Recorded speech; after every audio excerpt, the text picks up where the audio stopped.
Sit back, relax. Try to maintain your composure. You are about to become connected.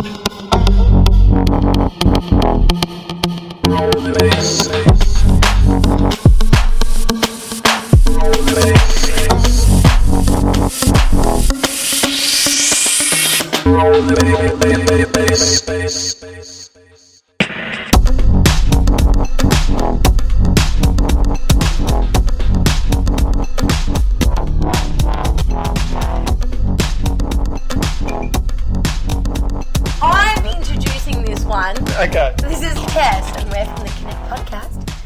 And this is episode 30-something, but we've decided apparently not to count anymore. So the last one we did was the one on New Year's Day, which is very exciting. It was yesterday. And we are still actually in Tel Aviv, in Israel. Shaun and I have been holidaying for the past 4 weeks. This is our 5th week now. Is it? Or yeah, 5th week.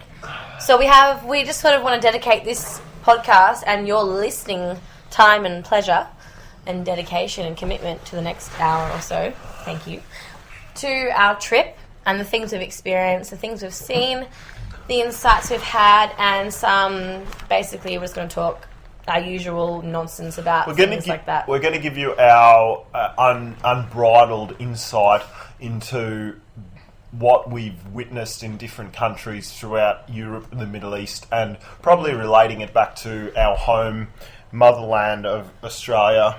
Our unbridled, raw, and definitely politically incorrect views on Absolutely. things. As usual. So and God damn it, we'll give you the truth. You can understand that the truth is out there, and we're going to give it to you. The raw truth. So hopefully you can handle the truth.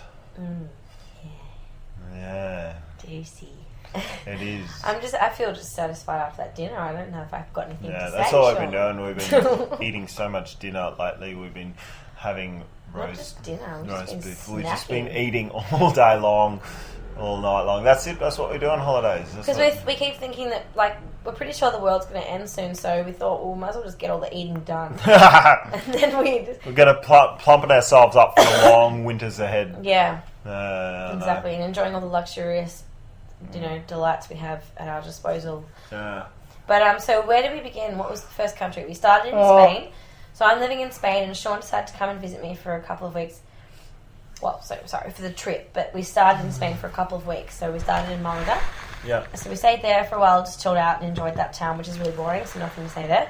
But then No, bullshit. There's heaps to talk about Malaga. Yeah, there's Malaga. It's in the south of Spain. It's right near Morocco, so in Andalusia is the province. Yeah, and I mean, if we're going to start with Spain, seeing that, you live there, and that's where the trip started.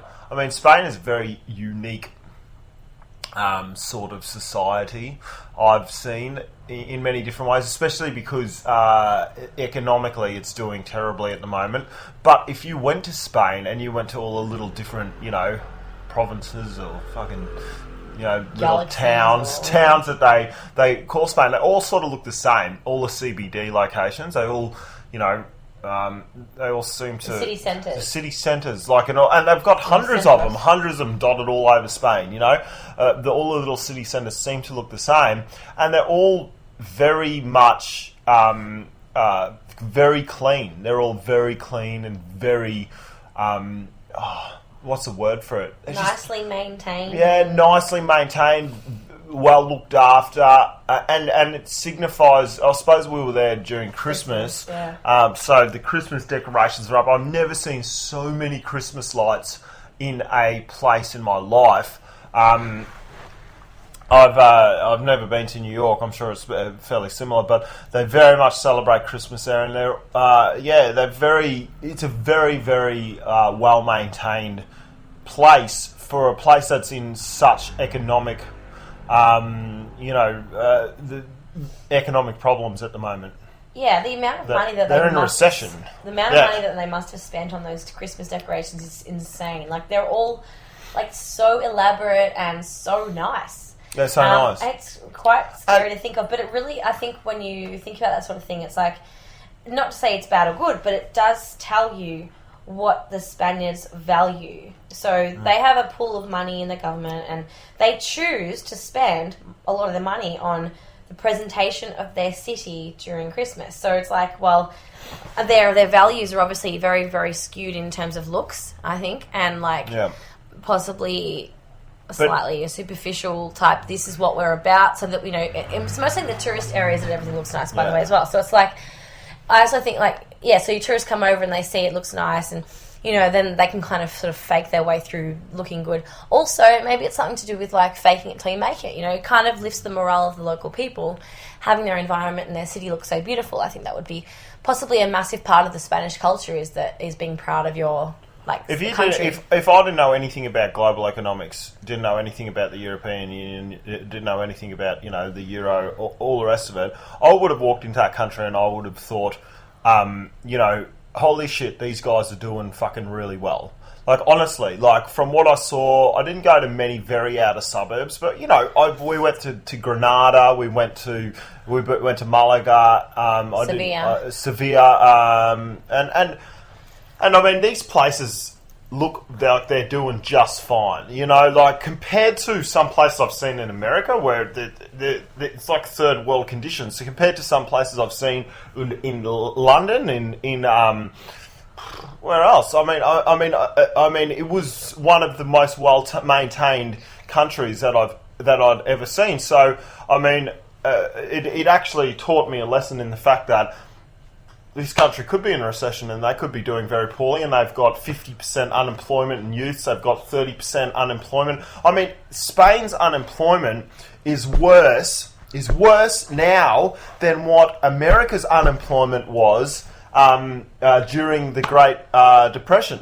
America's unemployment, the whole country was like 27.8%. Spain's unemployment is like 31% at the moment. And then you're like, well, I don't know how they're maintaining or where because there wasn't really in comparison to Melbourne, Australia. There's more homeless people on the street there than there was in Spain.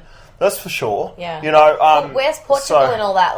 How compared to Spain, Portugal, they've obviously been in the shits for haven't they? Longer, yeah. Yeah, but I'm not sure what the comparison is now, but Portugal looked way more poor. Definitely. We went to Portugal after Spain.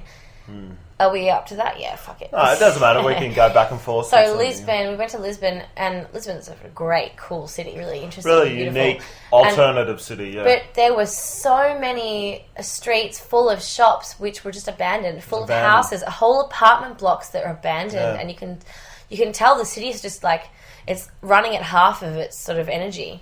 Definitely. They can't figure out a way of putting people who want to work in empty buildings, which is a real flaw in any system of governance over human beings and life supporting resources. Obviously the want to work is there, but if you've got empty buildings, then fucking we've got problems. It's a failed society, especially there's 5-to-1 empty houses to homeless people in America.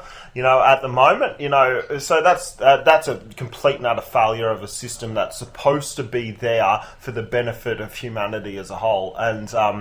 And yeah, I mean, it's just disappointing because, to see it on the people's faces because they're fed up. And I mean, in Spain, before we go to Portugal, let's talk about the Spanish culture that we saw there. And Tess would know more about this, and she tried to explain it to me. I couldn't really figure it out before I went there, but as soon as I went there, I mean, like we were talking about how the cities look very nice and all the rest of it, I've never seen so many people in my life in such nice clothes that I have in Spain.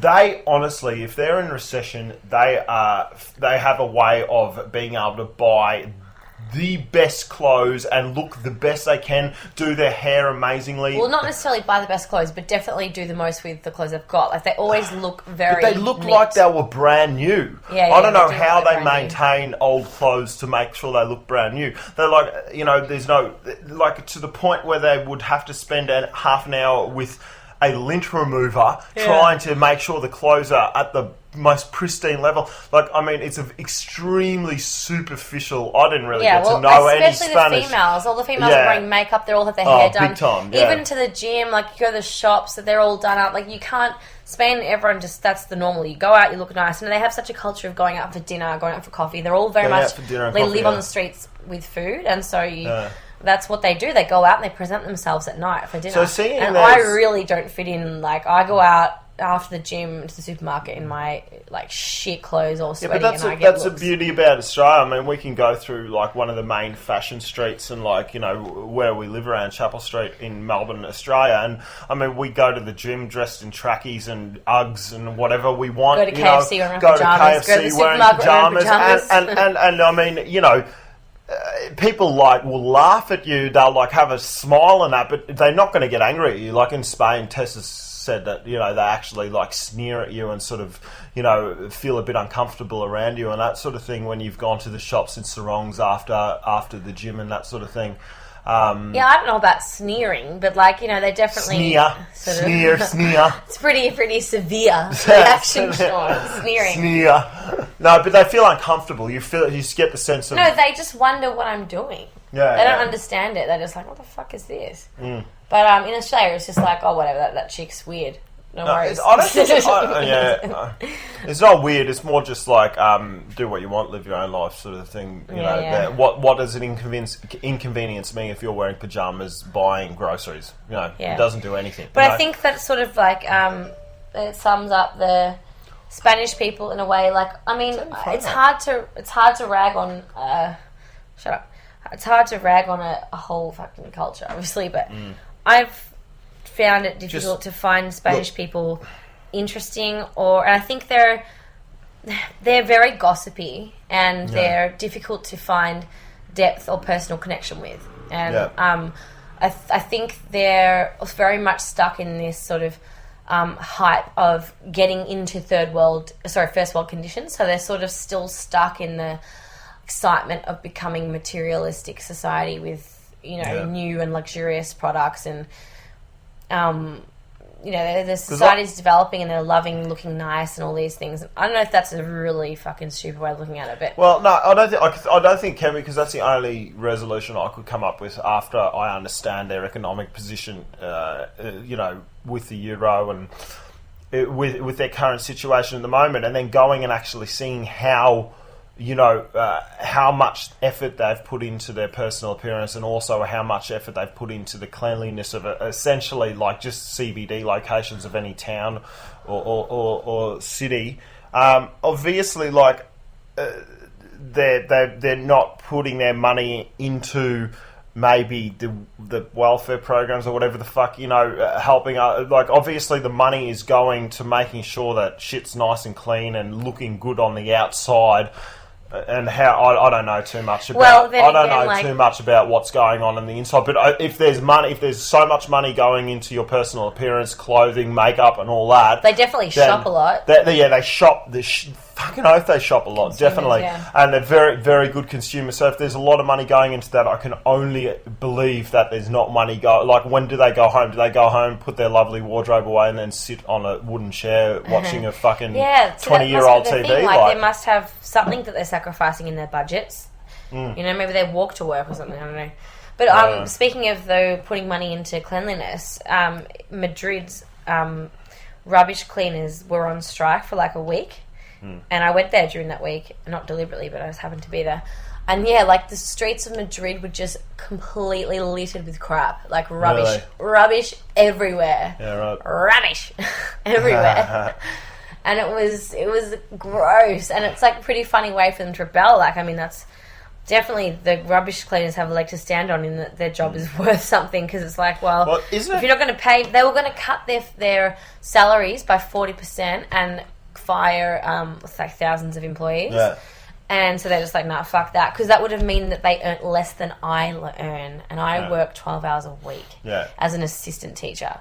They would have actually earned less than me. So Isn't it funny? You can cut. I feel bad. You can tax. You can tax or cut the salaries of about 1% of the most wealthy in a society and make the same up as you cutting and taxing the, welfare of like the bottom 40%, but we always go for that bottom 40%. But I think, isn't it funny with how unadaptable our society is, for instance, with rubbish, and everyone will just live like a pig in squalor because our society is so unadaptable in the fact that every minute of everyone's working day has to be so rigid and consumed with being at that job in front of that computer screen or at that till, at that register, or doing whatever you need to do, that one possible thing can change in that routine for you to be able to go, oh, actually, someone needs to drive this truck and pick this rubbish up, or you know what I mean, or someone needs to do that. It's all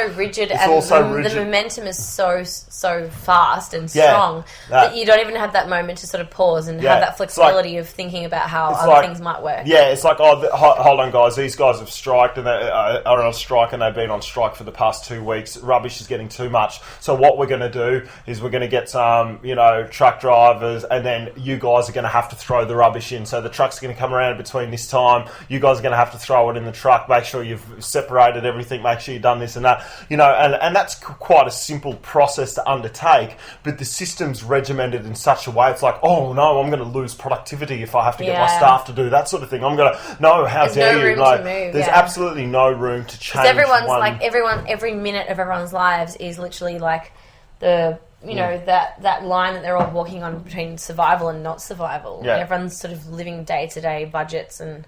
Yeah. Every minute counts, especially, Which is, I think, it's just a, it's just... it's a bit sad, isn't it? Isn't it? It's awful. But we went to Malaga, Granada, and Sevilla. And Granada, I love Granada. I think it is such a beautiful city, and it's really young, and it's just this, it's the land of tapas. It's every drink comes with a free, small meal, tapas meal, and it's delicious. And Sevilla, I don't know, whatever. We went there on a public holiday. So I reckon, it was shit because everything was closed, but that looked like a very cool little city. It was. It was many people's favourite city, so...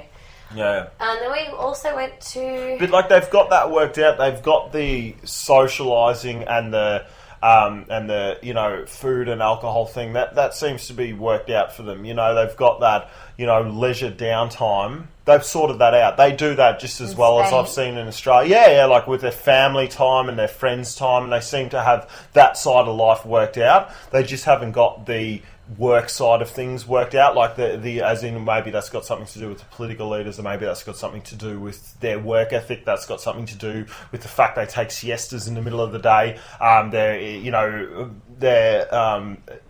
motivation, their ambition to achieve in an economic sense. I am 100% sure that any society can be successful and have siestas. I'm throwing out options. I know, but I just think that we and it's the same with poor Greece. They're fucking lazy in comparison to maybe a society that is obsessed with progressive economies and all that. Fine, but they're not. If they want to be slightly less productive and a bit of a slower lifestyle because that's what they enjoy. Let them do it. Don't compare them to other economies like the German economy and then make them say that they're lazy and. This is a problem that we've seen. I think I've seen, now I've been to Spain, Portugal, Italy. I haven't been to Greece. But then, and what was the other one? There was another one. Pigs, P-I-G-S. Pigs? Yeah, that's what they call them. Portugal, Italy, Spain and Greece. That's what they call them. The pigs in the Euro. The pigs. Yeah, okay. The ones that don't work hard, the ones that aren't as hard at working as all the rest of them. Yeah. So I've been to all those countries, and dead right. And they fucking hate that. And at the moment, I think there's another one too. No, Portugal is 4. You said them all. No. There's another Croatia? one. No, it's not Croatia. Anyway, I'll have to look that up now. That's tripped me out. Could you throw my phone over? I've been to a lot of those countries now, and I've got the general gist that everyone just fucking hates their life now. And they take it out on customers, they take it out on tourists, they take it out on... People are just fucking openly rude to you when you're trying to buy something. You know, openly. Like, they're just like, haha, laugh in your face when you ask them for a takeaway cup or some shit like that. And you're like... Where? Italy, Spain... fucking, you know, like when did that happen to us in Spain? It happened when you were trying to buy that donut. They were just rude, straight out rude to you because you were even speaking Spanish to them. Yeah. In Italy, I've been laughed at. I've had like coffees like thrown near me, and it's just spilt over, and then they've laughed. Because they're so bitter at the fact that they have to work for this stupid dollar, which apparently is, you know, like casting this shadow over their lives that you have to do this, you have to do that. You know. Yeah. That's shit. Yeah, slave to the dollar. Okay, you look up that. So we went to Morocco as well. We went to Tangier, and it was pretty shit. Really, it was pretty boring. Like, you see it in a day, and then it's just like, you know, a little creepy fucking Muslim town with a nice beach side and some weird alley, like little cobblestone, narrow, hilly old centre with fucking creepy people walking there and trying to rip you off, and some weird shops and like weird restaurants. It was pretty shit, I reckon. So I'm just going to go back to that pigs thing. It was there was two I's in it, PIIGS, Italy and Ireland. But Ireland got added, like, you know, was there a lot sooner than all the rest, because Ireland was one of the first ones with the Celtic Tiger that fell apart. Anyway, Tangier, they're well, I don't know if anyone else has been to Africa, but they seem to be fairly, fairly disgusting with their money-making rituals. Like, I mean, they had, you know, full-on little fucking gangs worked out of how to, you know... make you feel uncomfortable so that they could bring in the people who made you feel comfortable and then tell you... Like, they'd have the first part of the gauntlet was where, you know, they'd have these nice boys come up to you and say, hi, how are you? And they all ask you so many questions about you, say, oh, you're so welcome in our country and where are you from and all that bullshit, you know, the usual spiel. And then they say to you, oh, you know, are you headed towards the, I don't know, whatever, the old market area in the old city? Oh, don't go there alone. Trust me, you're going to need some protection. It's pretty dangerous. And we've never been there, so we actually were like, no, we'll be fine. So we had the right response anyway, but we're like, no thanks, we don't want a tour, we're happy wandering around, because we are happy just basically wandering. Yeah. We don't like tours, and they kept offering, oh, we'll take you around, we'll show you around.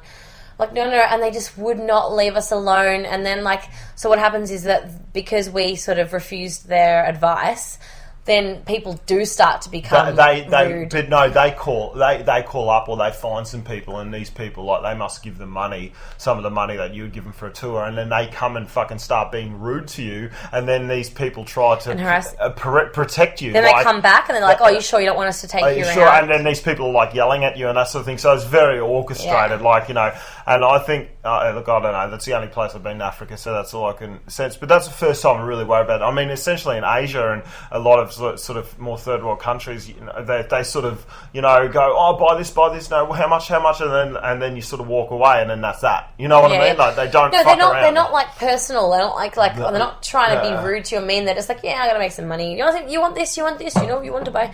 Well, say 10 but different, whatever. Like, no, thanks. You're like, okay, and whatever. But these guys are just like relentless and cunning and manipulative and really awful. Like, they're gross. So no, it soured the experience a bit. And also, like, I had Tess with me, and Tess isn't a Muslim, and she's a girl, and she, even though she covers up, she walks around just with her head open, and in Africa, Tangier, that was enough for her to get stared at quite blatantly, and also guys sort of yell remarks at her. So, I mean, there are some places like that. Turkey was similar to that when we were in Turkey together. Yeah. You know, they really don't like, and we were there on a religious holiday too, and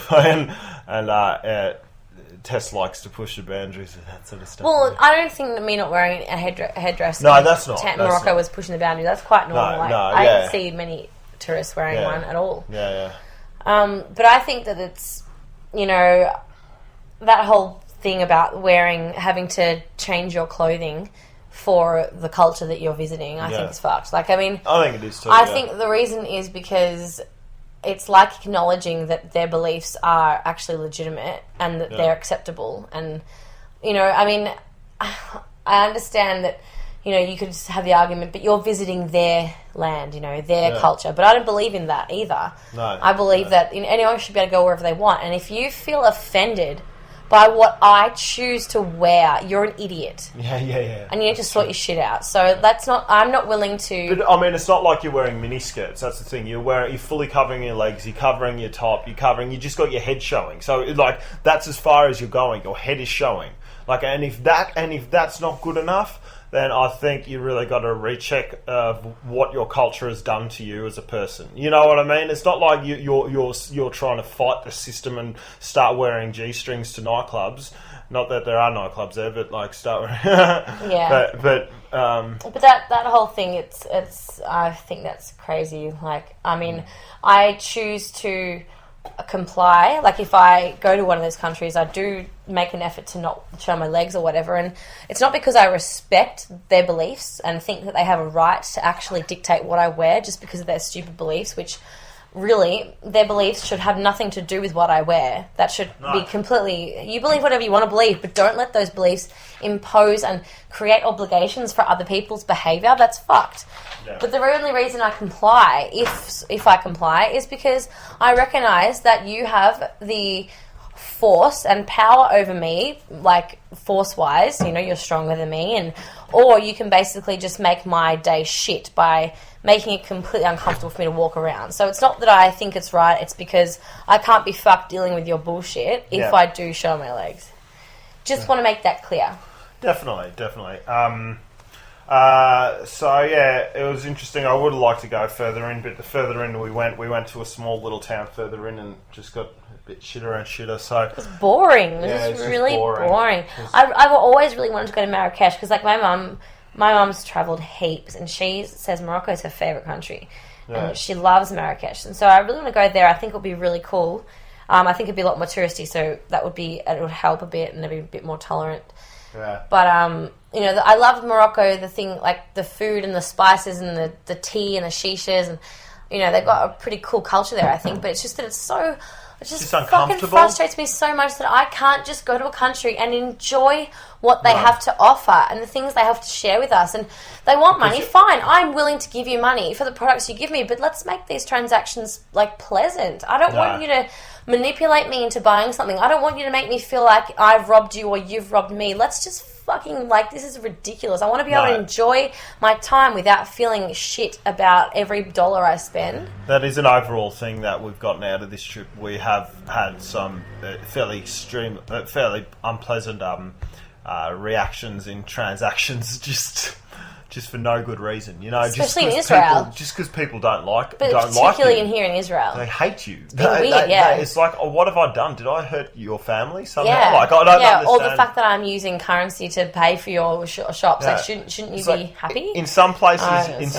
you're trying to get like just a fucking, you know, a kebab or something, and you have to line up like the soup Nazi in Seinfeld. It's like they're not going to serve you. It's like if you make the wrong move or ask for the wrong thing, they're not going to serve you. Like, and you're like, fucking please, just give me one. I'm so hungry. And it was pretty delicious. It was fucking delicious, but like still, like, I mean, I've got money. I'm just, please take it off me. No, I know. You got to be lucky. But that's the best thing about traveling is I love to sample. Like, I just want to sample your culture and what you have to offer. I think the thing I love about traveling is I love to see what people have done with that piece of land and that environment and what they've made of life, what they've just thought that was the best way of living. You know, the food that they've come up with, like with the things they had available to them. All these things, the structure of their society, like all these things are so crazy and interesting to me. And I think that in that respect, it's a shame sometimes thinking about how far globalization has stretched to the point of, I mean, sort of amalgamizing these different cultures into sort of one Western culture, which then again does have its pros, like globalization, because I think, you know, some individual societies and cultures feel the need to more prominently identify themselves, even more so because they've got all these competing, like, you know, Western globalization cultures and stuff. But I don't know, that's a sort of a debate to be had. But but I just would like to see, you know, the edge taken off. You know, people, and it sucks that people need to sell just crap to make money, because in a lot of these places you do go and try and have a bit of the history or get to know the culture in the locals and that sort of thing, and you just fucking hassled all the time. Yeah. And I know, like, you know, don't think of me as being a fucking, you know, a novice, someone who hasn't been around and doesn't understand, you know, what goes on in the world. Of course, if you go to the third world countries, you're going to get hassled, and it's sort of like, yeah, but, you know, when you get hassled for like 2 months straight, you're like, but also, fucking, is it, like, really, does it they have to don't be this think, way? like, they don't use their brain sort of with it. I mean, it's just like how I said to that guy in Petra in Jordan. We went to Petra, and we were just sitting down with this dude at the restaurant, and I was just sort of saying, like, how money has transformed these relationships that you have with people every day into something that we just wouldn't be like that without the money thing. I'm like, because I said to him, you know, how do you feel every day, people rejecting you, being rude to you, simply because these are people, as tourists, that are constantly bombarded with these fucking, like, offers of buy this, buy that, and so they're just sick of it, and they just say rudely, no, even if they've never spoken to that person before. And I mean, imagine being that salesman, being spoken to like that every day by random people, and you couldn't figure out why. 100 times a day. And so I said to this guy, like, oh, doesn't that make you sort of sad at how money has done that to human relationships? Like, there's no reason for them to be rude to you except the money thing, and that sucks. Like, that you can't have a nice opinion of the general population, and I don't think he even understood, which He didn't. Me it makes it even worse. He'd never even come to the conclusion to think that maybe the fact that I'm always asking for people's business, that's the reason why they're rude for me. And what's sad is that he may continue to go on thinking that, okay, people are actually just cunts, rather than it's the money thing that's making them be mean or whatever. He might just think that people are just generally rude, which is even worse. That's so sad. But that's how conflicted the, you know, incentive for profit, and I'm not even saying he's making a lot of profit, so there's the incentive for survival,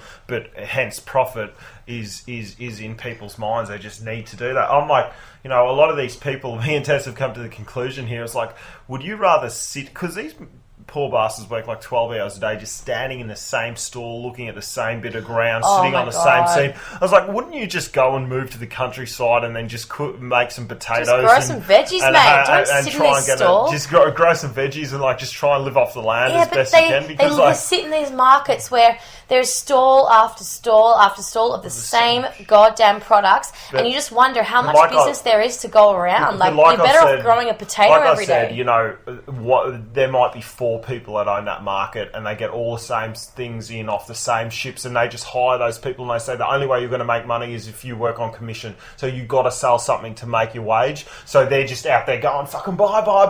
Yeah, but it's all the same shit, and the people at the top, they don't give a fuck if they don't make their money, because at the end of the day, they've got to sell something to make their money. So it's like, true. It's a very who knows how it works. But there was one transaction that I thought did go nicely. Like, I mean, if you're going to be a ruthless, like, desperate third world salesperson, then this is the way to do it. If this is the most pleasant way you could do it. Was that lady in Petra at the top of that hill, like near a cave there? I walk up there, and just before we reached her stall, there was this old lady's stall, and I took a photo of just before that stall, like not even necessarily of the old lady, but of the formations behind. And when I walked up, she was so angry. She looked at my phone. She's like, "What, have you got a photo of me in there?" And I'm like, she was like this pin dot in the photo. She got so angry and she was so rude. And so obviously no one's going to buy from her or listen to her. I get to the next stall, and this other lady was like, "Oh, don't worry about her. She's rude. She's always mean to everybody." And so she made friends with us just based on that. She could see that we needed that type of sort of support. And then being a Jordanian, she offered us some tea, which is what they are very hospitable. Very hospitable people, yeah. So she offered us some tea, and she's like, "Don't worry, it won't cost anything." So like, all right, like, yeah, that'd be great. Like, and it's always a fine line when you're traveling. Is like you really, really want to say yes to people's really kind hospitality, but you know that like so often it ends badly for you because you're then obligated in some way which you're not aware of and not made clear at the start. So usually it's best to just, unfortunately, not give people the benefit of the doubt and just cut them off at the start, even though they're just simply being nice often. But you just can't give them that chance. But this lady, like, yeah, sure, I'll sit down, have a cup of tea, that's fine. Like, I'm willing to look at your stall and possibly buy something. I don't really care. Like, it's nice to be quite relaxed with that sort of thing and just go, whatever, I'll buy something from you, fuck it. Like, you've been nice, and that's exactly what I needed right now. So we took a cup of tea and we sat down, and I looked at the stall, and I ended up spending like 40 Jordanian dinars on it, which is like 40 euros. But I'm really happy with the purchases that I got. No, But they were really nice. She was a fantastic saleswoman. She was nice, and she gave us what we she read us and was able to judge what we wanted, and that's, I was happy with the transaction. I was happy with how much I paid. I was happy with the products, and I was happy with the relationship I developed with her during it. And I think that's, she was obviously had a bit of a brain rather than just the typical, like in, we went to the West Bank in Palestine, and there's little children everywhere in Palestine who like try and sell you these bracelets, like these Palestinian flag bracelets. But for some reason, someone has decided that is a product that people want. It's so fucking dumb. And then this boy the same boy kept coming up to me, and I was like, no thanks, I really don't want it, I don't like it, and just saying, I don't like that. And he's like, and he keeps going and going, mindlessly, relentlessly continuing to try and sell this thing to me while he knew I'd said no. But it's just this broken record, and I was just trying to get through to him, listen, I don't like it. If you had something I liked, I would give you money for that. So perhaps you should think about what it is that you're selling and try and provide something to people that they think is worth something, and then you can be an entrepreneur. You can, you can get some money for that.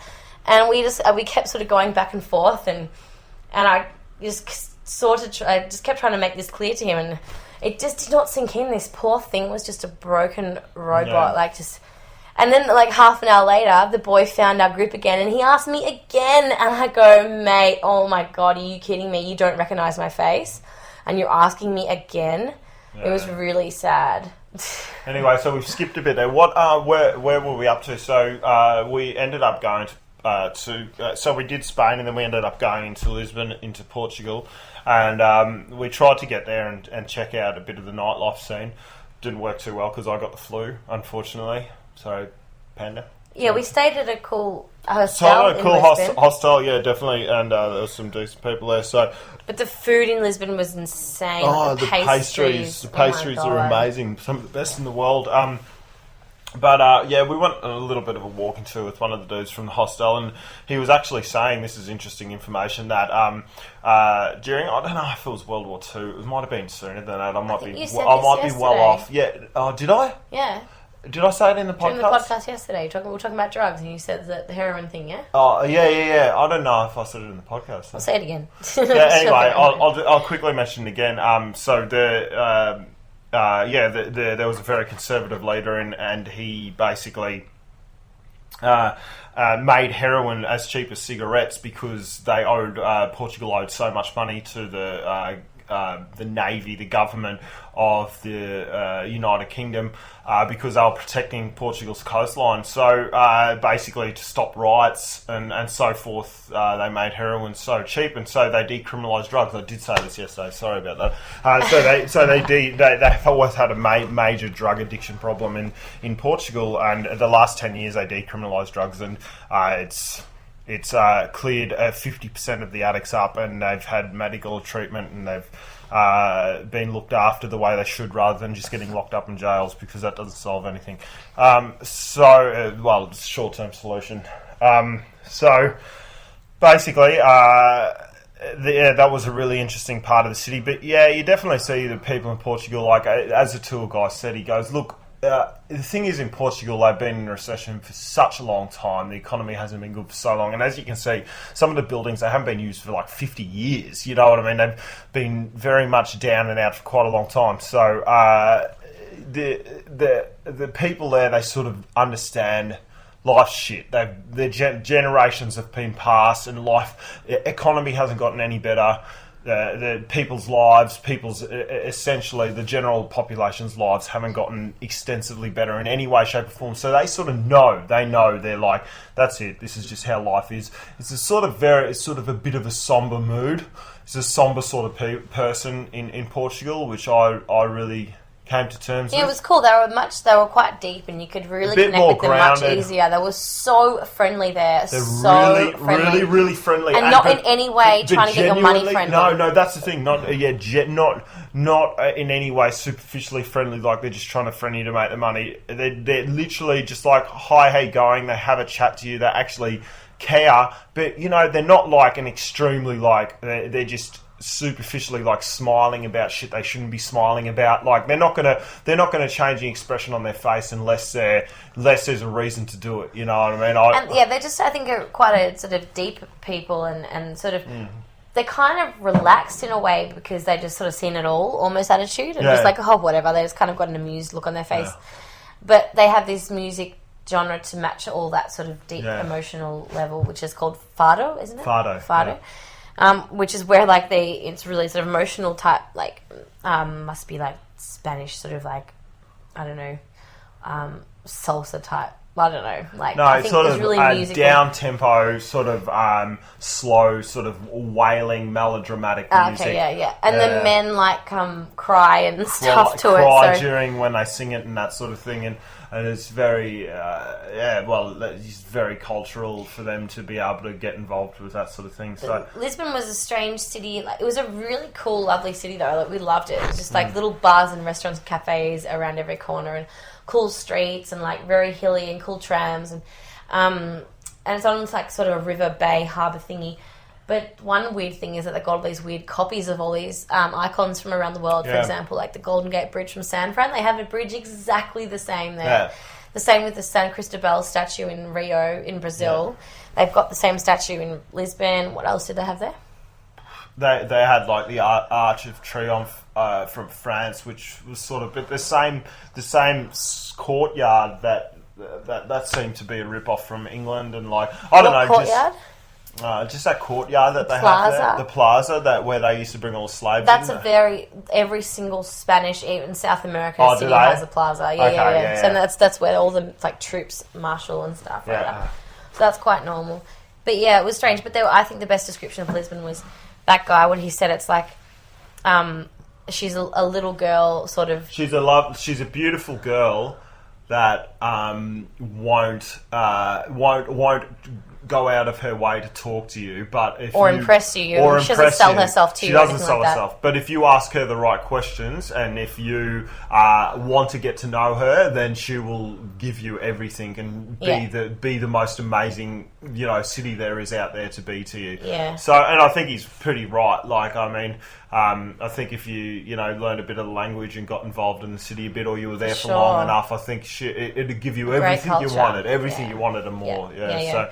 So it was a very good place to check. And like, I mean, I think essentially a lot of these places that it's been a really interesting tour for me in that aspect. I know Tess has experienced it before, but I've definitely been able to see a couple of a fair few like sort of economically not so good off countries, and them experiencing life in a certain way. Italy was just ugly. I just thought Italy was ugly, and everyone's like, "Oh, it was good food," and this and that. I disagree with all that. I just think I've been to Italy twice now, and I've had bad experiences both times. So I'm not going to back that up at all. But I've experienced Spain and Portugal in different ways. Spain on a more superficial level, but Portugal on a level that it feels like these people have been through it all, and they sort of understand, and they've chosen to be okay with it. They've come out at the end. They've seen that life is shit when the economy's not good, and they're like, okay, we're going to be all right with this. We're going to move on. But same, and then I think we move on after that. We came to Israel for a while, and I mean, I'm sure we can relate a bit of Israel and Jordan to this particular conversation. But what are you doing? Do you need to? I'm getting a drink of water. Oh yeah. Okay, cool. So then after Portugal, we flew into Tel Aviv in Israel, and we went straight to Jerusalem, and that was on about the 24th of December. So we wanted to get to Bethlehem for Christmas Day, Christmas Eve, and that we did. Yeah, we did. So we got into the West Bank, and because Bethlehem is in Palestine, which is the West Bank, and we got to experience an amazing, and I'll probably always treasure this. Like, Tess was lucky enough to find this really genuine, amazing cab driver who Yeah, it really showed us a side of Palestine, even if it was only for an hour and a half or something, that we would never have realised any other way. Yeah, definitely. He showed us from his perspective. He just drove us around and showed us some of the Banksy street art and one of the major walls separating one of the Israeli settlements in Palestine. Yeah. And then, he just sort of, like, I don't know, he seemed really genuine, and we, as being the curious people that we are, just sort of expressed our interest in his stories and wanted him to tell us what he could, and I think that probably most people, he hadn't had many people speak to him, like, with such curiosity and compassion. Yeah. And he was kind of, I think hopefully, it sounded like he was overwhelmed by that reaction from us, and so he said he felt a bit emotional at one point, which is... He cried. Yeah, he cried. Well, he said he cried. I don't know. I don't know, no. But I looked at his face and he had tears. So I mean, you can just imagine the amount of, like, fucking emotional and just crap that these people put up with, and they must feel so isolated, like, that no one in the world knows their story, let alone cares about it and can help them. I mean, how helpless would you feel when you've got, like, this powerful army that is just constantly on you and there's nothing you can do about it? And even though you have great arguments as to why this is wrong and unjust and whatever, it doesn't fucking matter when you've got someone who is actually just stronger than you. And they can just do whatever they want. That terrifies me, because obviously as a female with no strength at my side, all I've got is my arguments, and it terrifies me to be subject to that type of power. Like, he's shown us around some the artworks and the graffiti and that, and shown us a couple of refugee camps and that sort of thing, but then he's also just dropped at the end, he's like, I think Tess was like, oh, would you like to say something for the camera? Because we have a Facebook page and we like to, get people's stories out there, like we've done many times with many other people. And then he's like, no, I can't really say anything because, we're pretty, like, locked down here. He said, it's not uncommon for the Israeli army or police or whoever to come to our door, and sort of, he goes, I had to spend a year in jail because... with no charges put against him. I don't know, like, he could have been not telling us the truth, but at the end of the day, he seemed quite genuine. He was like, I had to spend a year in jail. Whatever, even if he was fighting and doing horrific things on his side, I could understand how that came about, not to justify it, but, like, whatever, like, he had been targeted for being enemy, which is quite normal, and put in jail for a year, and... This is a fucking with Israeli jail. With no trial or no nothing, an Israeli and jail. So he said to us, sorry, I can't really record anything and put it online. It's just too risky for me. Yeah. And so we're like, okay, that's so okay. That's the sort of situation I live. But if you want to find out anything that we've done in that context, we made like a sort of a little documentary on this thing, and I'll make it when I get back to Melbourne and sort of put it online. So if you guys listen to this, and you'll know where to find it. On our page, essentially. But remember when we flew into Tel Aviv from Portugal, and then we got the bus straight to Jerusalem, and we ended up arriving in Jerusalem at like 7 a.m. and on Christmas Eve, and it was weird, because I think a storm had just passed over the last couple of days. There was snow in Jerusalem, which is the first time it's snowed in these countries for 100 years. There was snow on the ground. There was dead branches everywhere, so they hadn't bothered cleaning it up yet. And also, like, there are quite a lot of dilapidated houses. So we're just like, this place is a fucking shithole. Like, we're just thinking, it was a real where are we? Shithole. And there was no one around because it was so early in the morning. It looked worse than fucking, like, Africa. Like, I was like, I can't believe it. I thought that this was like a first world proper country. And no, it was like there was broken shit everywhere. There was houses that were fucking battered down. And I think maybe 50% of that was from the storm, but the other 50% was the place is actually a bit of a dump. Israel's so weird like that. Like, it's it seems to be like that. Like, a bit. some of it's really normal and lovely, and, like, you have nice just first world conditions, and then the rest of it's just like oddly dilapidated. But yeah, it was much nicer once people came out of their homes and they cleaned up the trees, branches on the floor. And they were doing that while we were there. So we spent Christmas Eve in Bethlehem, and that was cool. Like, it was just, Bethlehem was this really cool, beautiful little village, sort of with, narrow little streets and all these little stone houses, and, like, really as I imagined it would be. Yeah. And all the sort of architecture was really Christian looking to me. Like, I mean, I don't know if it's a stupid word, but with the door shapes, they were like that sort of curved arch shape, but with the point at the top, like that sort of door shape. And, that's right. It looked all really biblical. And, but yeah, it was cool. They had a main square, and Shaun's patting his tummy because he's very satisfied from the lovely dinner that I cooked. I made, what did he make? Steak, garlic prawns, and baked potato chips with corn. Anyway, and so they had the plaza filled with like street food and music and hymns, obviously, like people singing hymns live, and just people everywhere. And it was really happy. There were a mix of different religions. You could tell there were lots of Muslims there who just worked there. Because obviously part of the Palestinians. Some of the Palestinians are Muslim, and they live in Bethlehem. I think only 4% of Israel are Christian. So you've got most people who actually aren't Christian. Yeah, a lot of it is just pilgrims coming from pilgrims other coming. Yeah, so there were just heaps of people just enjoying the day, not necessarily for religious reasons. So that was pretty cool. We didn't get to go into the actual Church of Nativity for the midnight mass, but apparently the Palestinian, what is it? Like, what's he called? What's the name of him? President? I keep forgetting his name. They changed too fast. I keep forgetting his name. Apparently he came in and had midnight mass, and he was late. And I've never seen so many armed people in my life as I did in Bethlehem on Christmas Eve. There were so many soldiers with guns and so many securities, police everywhere.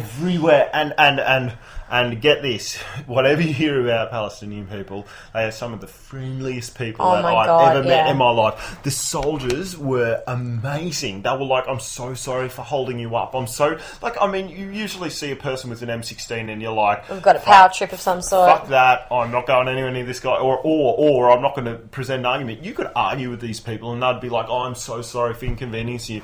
Like they're all, every time you walk by one, they're smiling, they're like, welcome to Palestine, welcome to this and that. And it's not like, they're all for tourism or anything like that. They're just genuinely nice. I think they've just seen the worst of it, and they're like, that's it. We want to be good people. We're here and looking after what the last bit of land we have, and well, they've obviously had to ask the tough questions of themselves when you've experienced such highs and lows in your life, or especially lows. I think they've sort of been presented with like sort of a choice of what type of reality that they want to accept and live out, and they've seen how shit things can be, and they've discovered what values they have and what matters to them, and they're just basically for happiness or for love and for niceness. Definitely. That's the way they treated us, so that's our experience. The soldiers were nice. What else? So then we came home, and then we had 3 days in Jerusalem.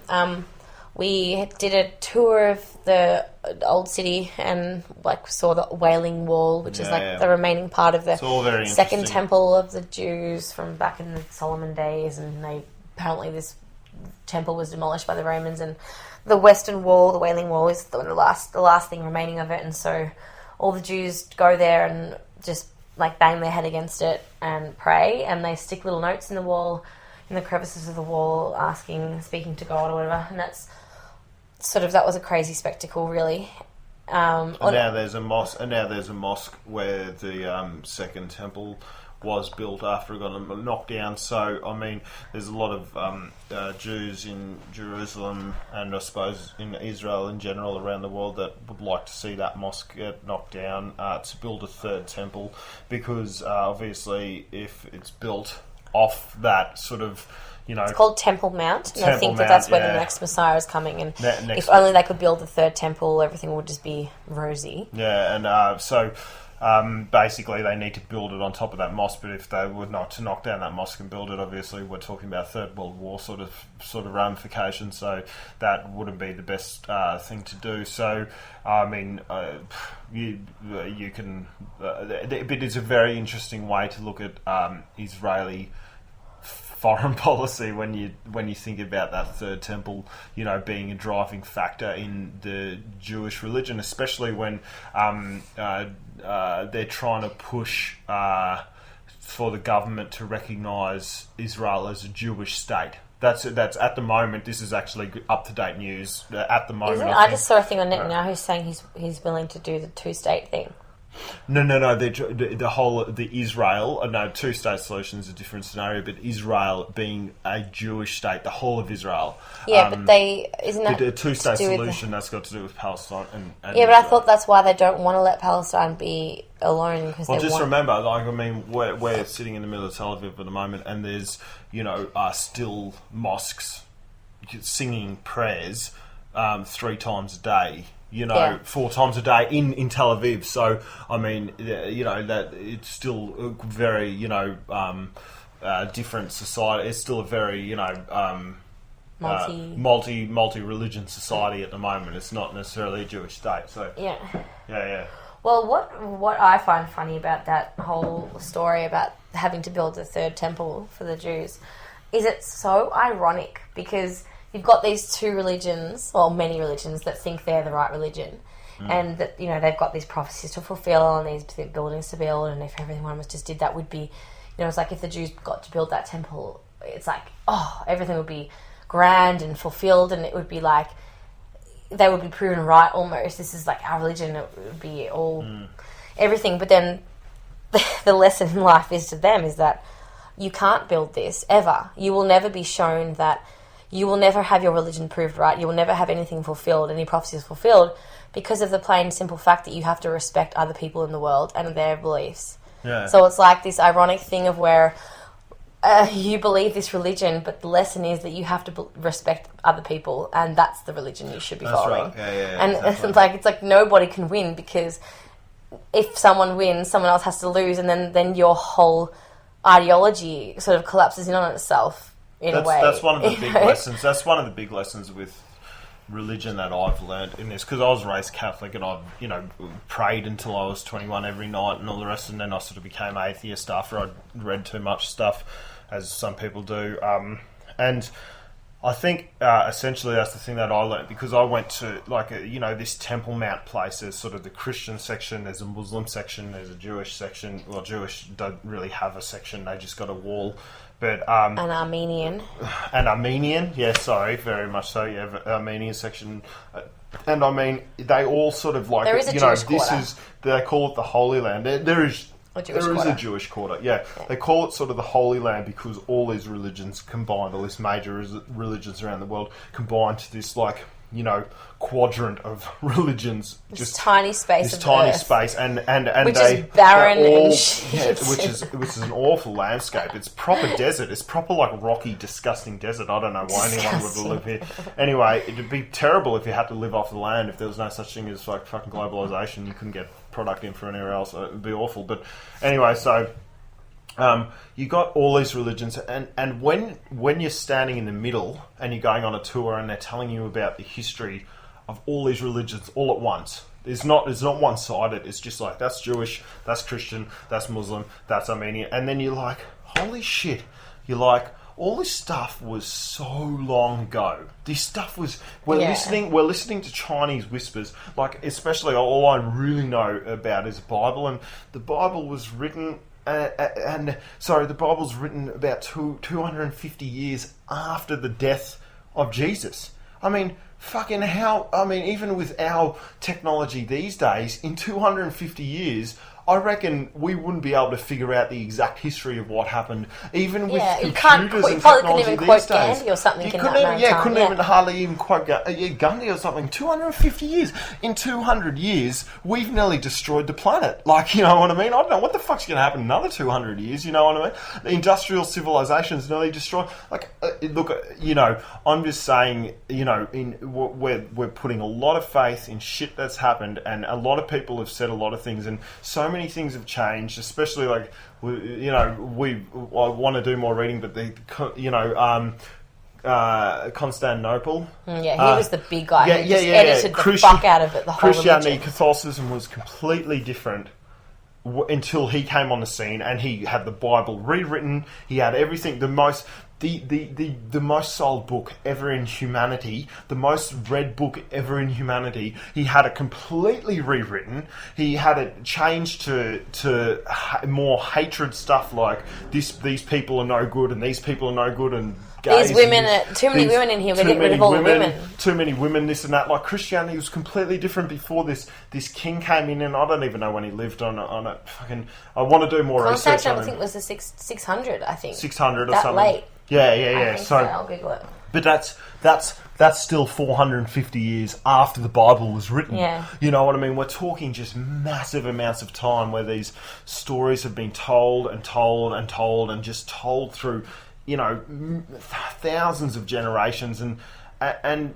look, to be honest, when you're standing in the middle of it and when you try to think about all of it at once, then you sort of start to think, mate, this might all be a bit bullshit. Like, you know, because not everyone can be right, you know, and someone's got to be wrong.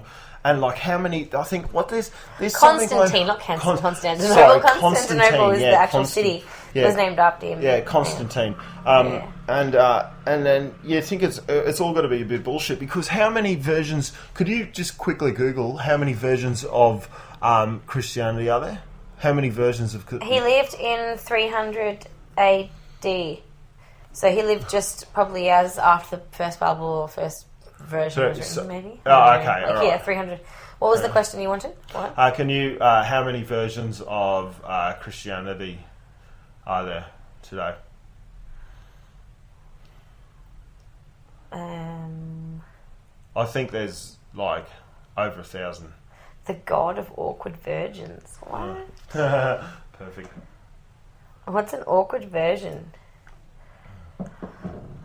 I don't know. How many versions of, I don't know, religion?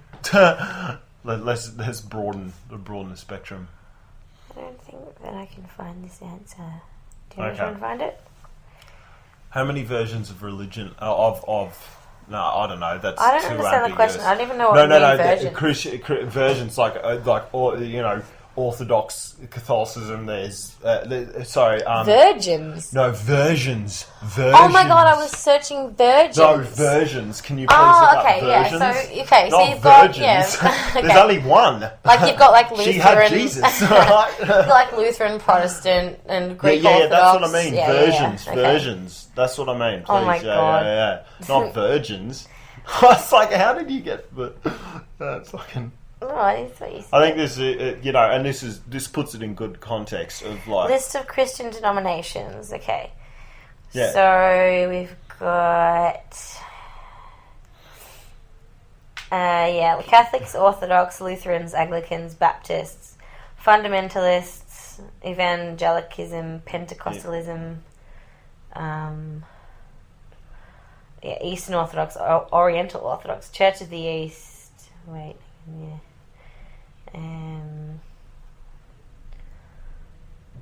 Protestants, Trinitarian, New Thought, esoteric, heaps. There's heaps. Yeah. I think there's, but at the end of the day, look, I mean, you know, these things happened so long ago, and I think what I broke it down to is that, you know, a lot of people look at religion these days as just having good morals, and that's fine if you want to, you know, look to a. If you think the Bible is filled with moral lessons, wait, Tess. Look, if you, look. I mean, obviously, there's a lot of negative morals in there too, like people getting stoned to death and people like getting their fucking clitoris cut out and all this sort of shit. I don't know, whatever. But at the end of the day, I think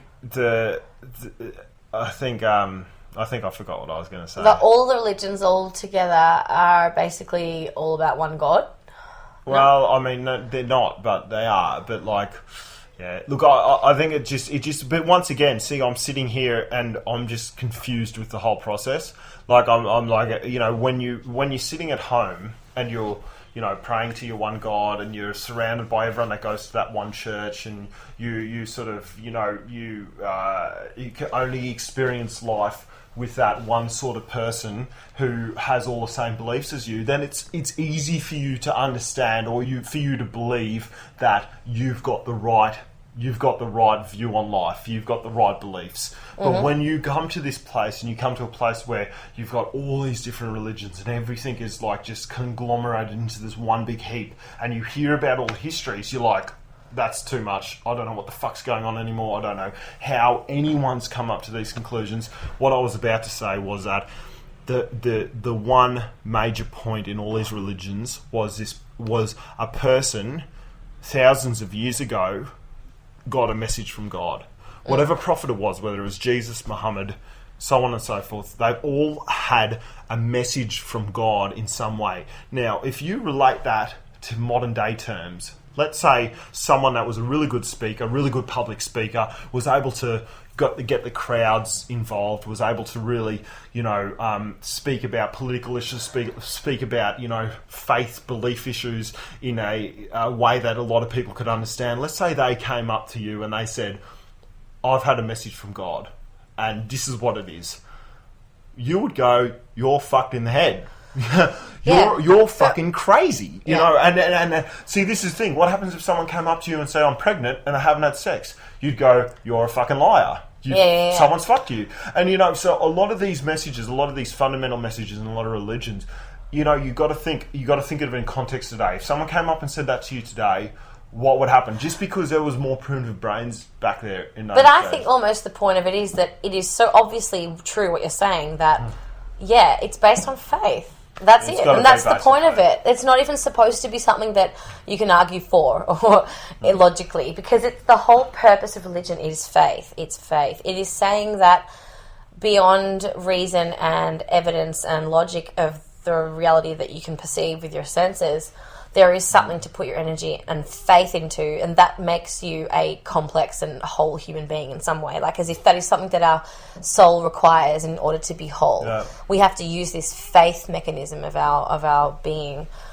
But one thing that annoys me though is that everybody, like what you're saying there, there's all these like religions there in one spot, and they all come from these stories of thousands of years ago, and then you're like, oh fuck, I listen to each one, like I don't know what to believe, but why, for me, religion or spirituality, all these questions that religion tries to answer about morals, about nature of reality, about where we came from, why we're here, how to treat your fellow beings, how to find love, all these things are questions that you shouldn't be getting from anyone else. You should be figuring out for yourself. Yeah, and I can't imagine, like, I'm not looking for any story, whether it be 2,000 years ago or now, trying to convince me of and sell me their religion, because I'm not interested in an external answer. I'm interested in one that I come up with myself. So that's something that I think is crazy. And also that, like, fine, they might have had some pretty profound speakers and theorists and philosophers back then in the Jesus days. Great, there have been those throughout the ages, but what the fuck makes those ones more relevant than the ones that there are today? There are some great thinkers out there today. Yeah. Why aren't they creating religions and us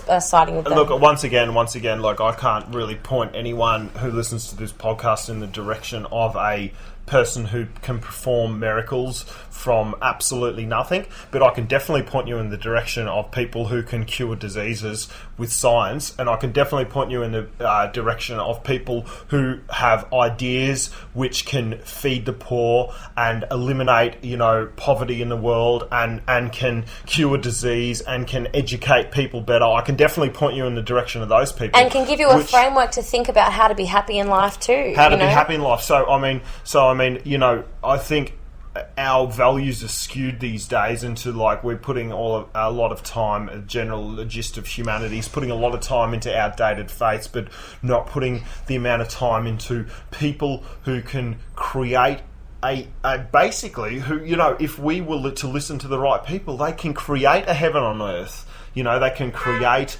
abundance and productivity and happiness for everyone as a whole, rather than maybe just the top 10% of society who are millionaires and have private jets and can do whatever they want. You know what I mean? Yeah, exactly.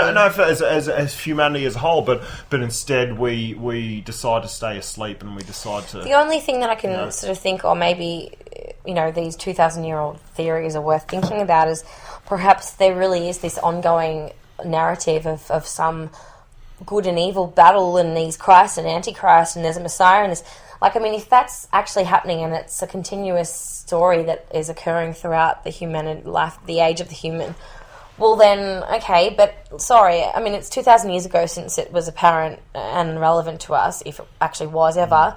until it relates to my life directly, and until I am proven that I need it in order to actually get by in life, then it's not relevant to my life. Like, whether or not it's correct or happened, or I don't care. I really don't care about these stories. Like, it's whether it happened or not, it's fucking irrelevant. But another thing that really annoys me is that, like, in Jerusalem, there's all these religions there, and these people their lives are dedicated and committed to these certain ideas, which they believe are going to either send them to hell or heaven. They are fucking hardcore right into it. Their lives revolve around these ideas to the point where, like, their lives depend on it. Their eternal lives depend on them being correct about the religion that they have chosen. If they're so serious, you'd think that someone whose eternal life depends on the correct religion, that if them being correct about their religion depends, fucking you know what I'm saying, and they have all these other people around them who have different beliefs. Yeah. Are you so arrogant to say, no, they're wrong and I'm right? Are you that sure? Are you sure? And that's if I was committed to truth, and if I cared about my eternal soul and whether it was going to hell or heaven, I would fucking want to get to the bottom of this shit and go and figure out which religion is correct, because this is not a joke, man. My soul lies on the line here. Yeah, and that's luckily where the faith thing comes into it for them, because, God works in mysterious ways. But at the end of the day, look, we don't want to rag on religion for too long. I think we've done a pretty good job as it is.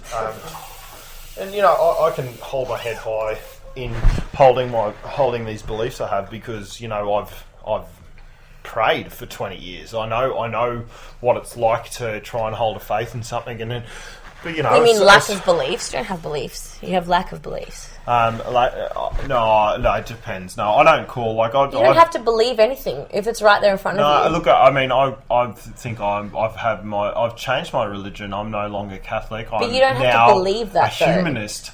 No, I believe in the right of life of my fellow human and the environments which support us. So that's a belief. And I hold that dear to me, and I will defend that to the death. So I mean, that's I find. But not necessarily belief. You've just put your loyalty towards that. No, not really a belief. You don't have to believe that humans exist. I don't think religion is essentially just for people who want to tell you what to believe in. I believe I can make my own religion. Of course, but I'm saying to you that belief is like. You have to believe something if it's not apparent in evidence or reason. But, we talk about this shit. Do you believe that I'm here? Like, you don't have to believe that I'm here. I'm here. That's a fact. Well, you don't need to believe in the fact. Well, do I believe that the name gravity should be called gravity? No, it's an opinion you're saying then. That's an opinion. What do you mean? My opinion? Is your opinion is your opinion that you think the word gravity is a good word for gravity? That's an opinion or a preference. But you don't have to believe in facts. Okay, so what's the difference between a belief and an opinion? Your preference is that you're putting a preference and opinion. It's a similar thing. Belief and opinion? What's the difference between them? I think it's the same thing. Okay, cool. So that's why I just said I don't believe gravity should be called gravity. I believe it should be called Codswallop. Yeah, I know, that's what I'm saying. No. But that's not a fact. You're saying your preference about words and the use of words. Yeah. But you don't have to believe that I'm existing. That's a fact. You don't have to have a preference about that. Yeah. You understand? Sort of. Anyway, this is a philosophical. So what I'm saying is that you don't believe that humans are here and that whatever. That's you put your loyalty and your compassion and your focus and energy. I can tell you what I do believe. I can tell you I believe that life and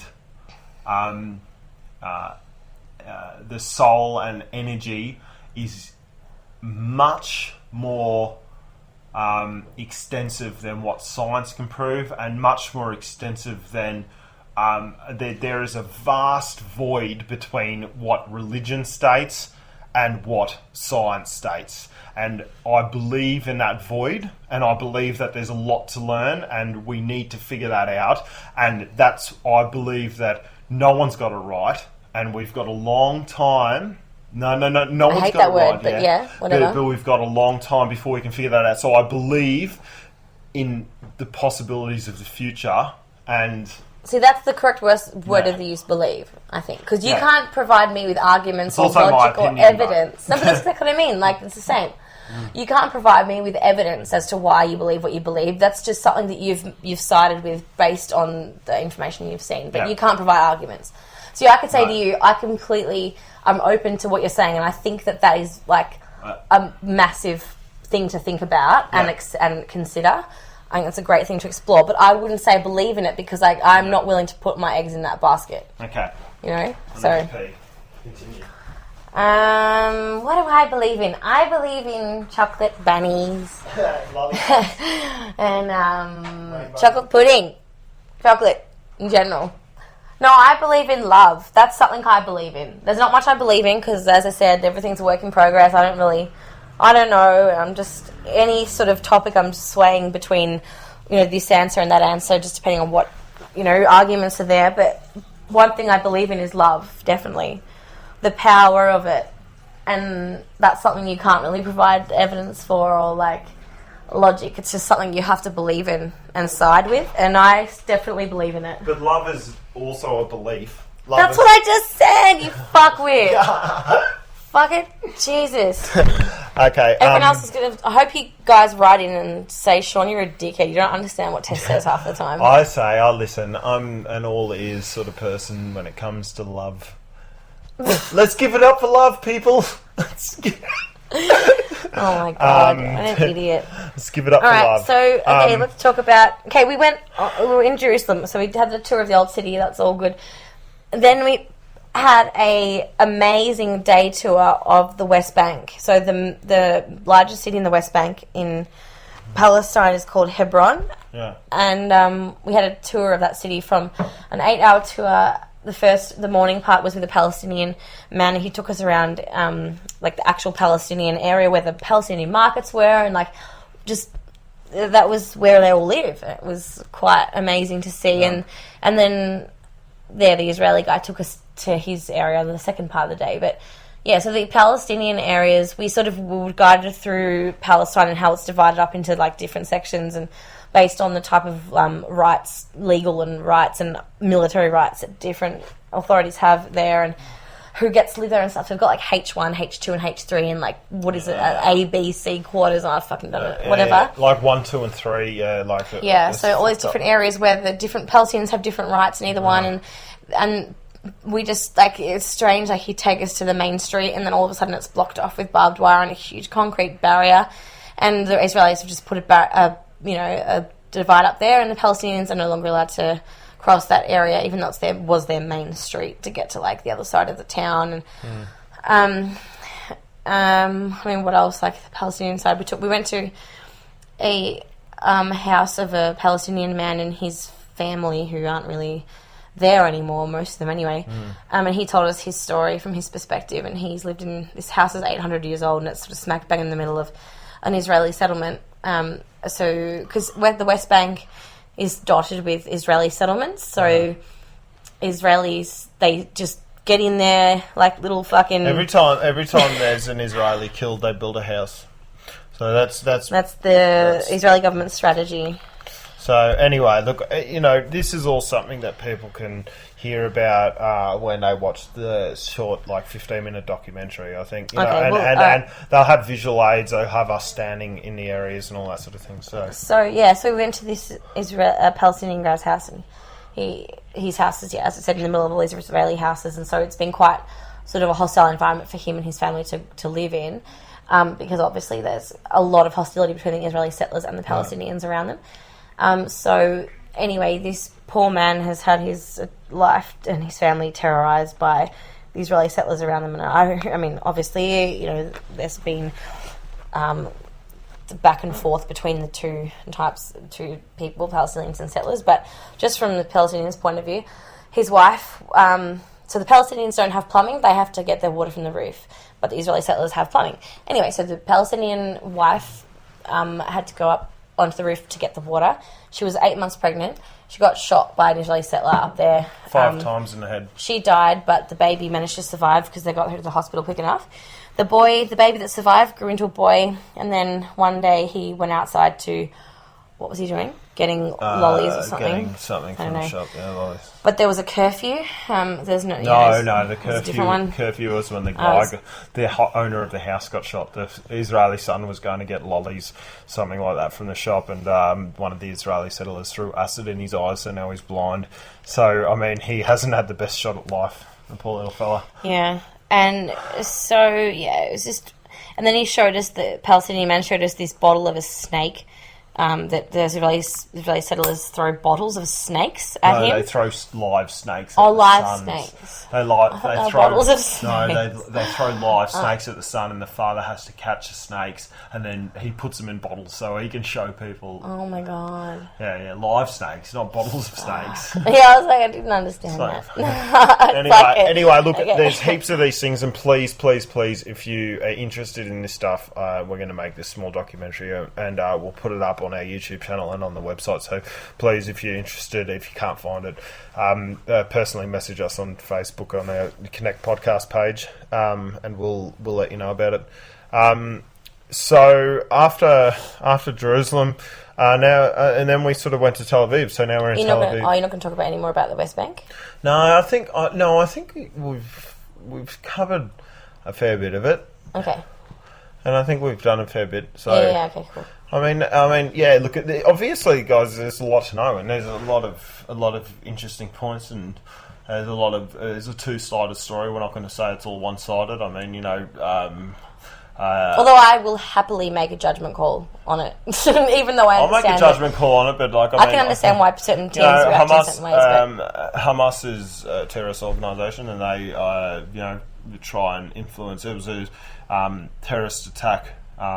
Hamas tried to let a bomb off in the outskirts of Tel Aviv just recently, just a couple of weeks ago. And I mean, this is not a one-sided story. We're not, but I mean, you've got to make your mind up for yourself. How about we talk about Jordan? So we went to Jordan. Jordanian people are lovely, I think. Well, we got the bus, down to Eilat, a bus breakdown. And then a bus breakdown, in Israel, and then we went across the border. It cost us $30 to get out of Israel. Yeah. They only charge on the border crossings on land. I just decided.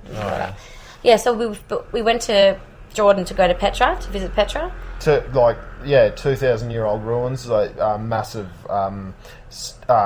carvings of buildings in mountains, in literally mountains. It's probably about 10 mountains of rock. It's probably about 10-story high, I reckon. It's pretty high. Maybe 20. Maybe 20-story high. Yeah, but it's interesting. But the first night we stayed in a Bedouin camp, which was really cool. That was really cool. So we stayed in the desert with a really cool environment. It was really quiet, and the stars were really great. Yeah.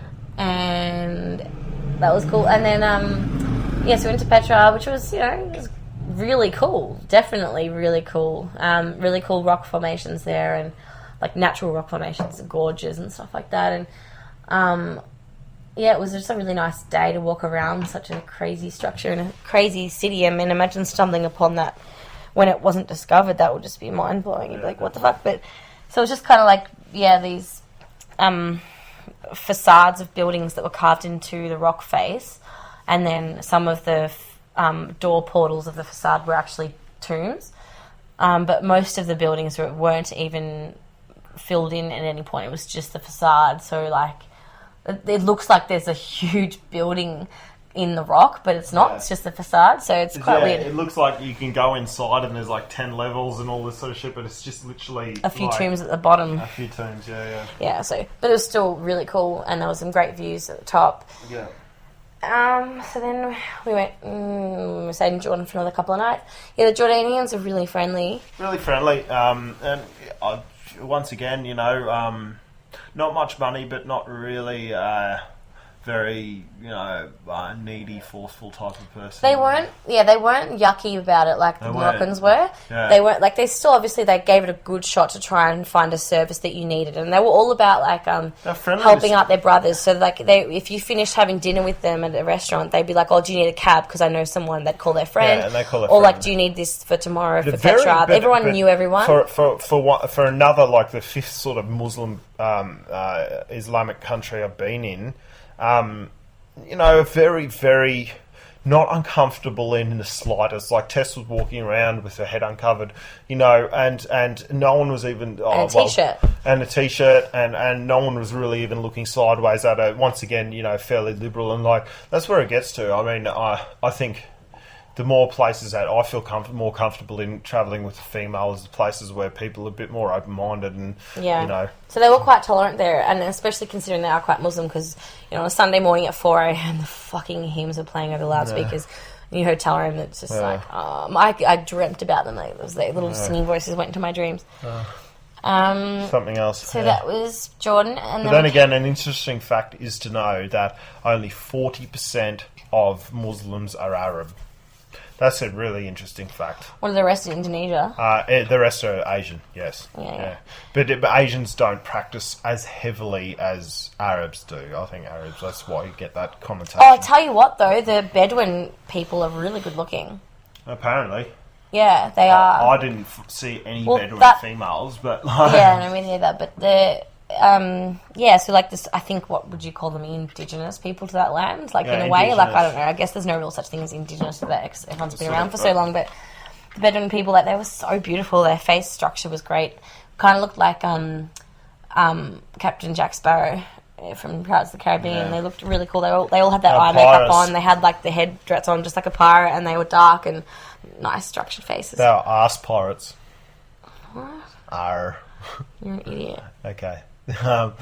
Anyway, so that's good. But now we're in Tel Aviv and we had a New Year's Eve party. And I mean, I think Tel Aviv is sort of a bit similar to Spain in a way. We went to a trance club and, what was seriously advertised as a trance club, just to try and have a bit of a, upbeat New Year's experience, and because we're into a bit of alternative. Also, because Tel Aviv is meant to be the trans city of the world almost. So maybe of the Middle East, which says a lot. There was none of that. There was no trance. They played 3 trance songs at midnight, and then they fucking switched back to fucking gay pop. So, it's a bit superficial in that aspect, and the people there were very much like a footy crowd, like you'd probably see in any country around the world. Very generic crowd, very collar wearing, sort of, superficial, sort of, looks orientated, not really like caring about their own little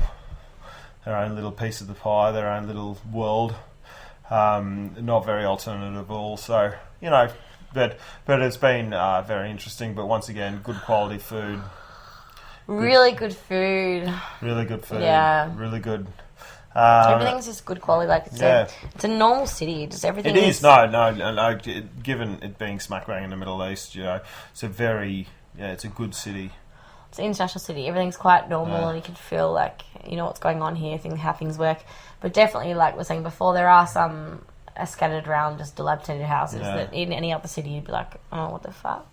But I've definitely, in any non-English speaking country, even though everyone speaks English here, this is the most at home I've felt out of Australia, as in Tel Aviv. So very, very...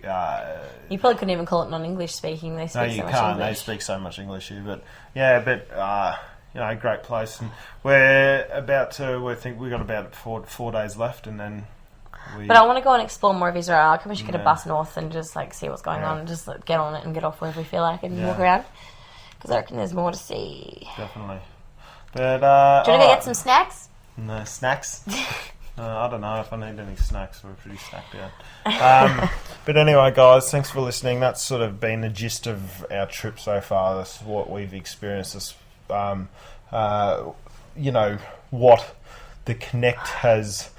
Shaun and Tess, the Connectors, really gotten to the bottom of in our trips, and we really wanted to get a bit unique in our adventures and go to Israel and Palestine and really get to the bottom of a few burning questions in international politics and relations. So I think we've done that. We've visited a fair few Muslim countries, and I think, if we're going to say anything, I mean, if you've done the generic England, bit of Europe, America, North America, Canada, whatever, these sort of countries. I mean, if you've done that and you've got, I'm sure, do that first. Do what you're comfortable with first. But then after that, really, expand your horizons. Get out. Go to South America. Go to Southeast Asia. Go to countries that you don't speak that language. You don't.